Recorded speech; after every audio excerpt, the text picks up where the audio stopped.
IPL தொடர் காரணமாக விரைவாக விவாகரத்து வேண்டும். விவாகரத்து பெறுவதற்காக நீதிமன்றத்திற்கு வந்த பிரபல இந்திய கிரிக்கெட் வீரர் அடுத்த நொடியே கோர்ட்டுக்கு என்ட்ரி கொடுத்த மனைவி. இறுதியாக யாருமே எதிர்பார்க்காத தீர்ப்பை வழங்கிய இந்திய கிரிக்கெட் வீரர் இத்தனை கோடி ஜீவனாம்சம் வழங்க வேண்டுமா? மாஸ்க் மற்றும் தொப்பி அணிந்து கோர்ட்டுக்கு வந்த இந்திய கிரிக்கெட் வீரர் யார்?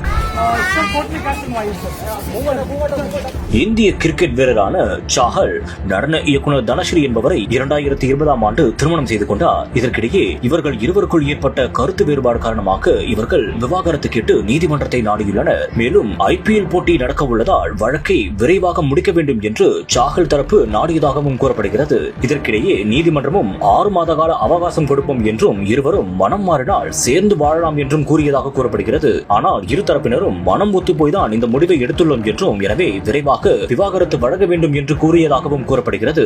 இந்நிலையில் சாஹல் தரப்பில் இருந்து தனஸ்ரீக்கு 4,75,00,000 ஜீவனாம்சம் வழங்க வேண்டும் என்று தற்போது ஒப்புக்கொள்ளப்பட்டதாகவும், அதனையடுத்து நீதிமன்றம் விவாகரத்து வழங்கியும் தீர்ப்பளித்திருப்பதாகவும் தற்போது தகவல். Satyabama Institute of Science and Technology admissions open.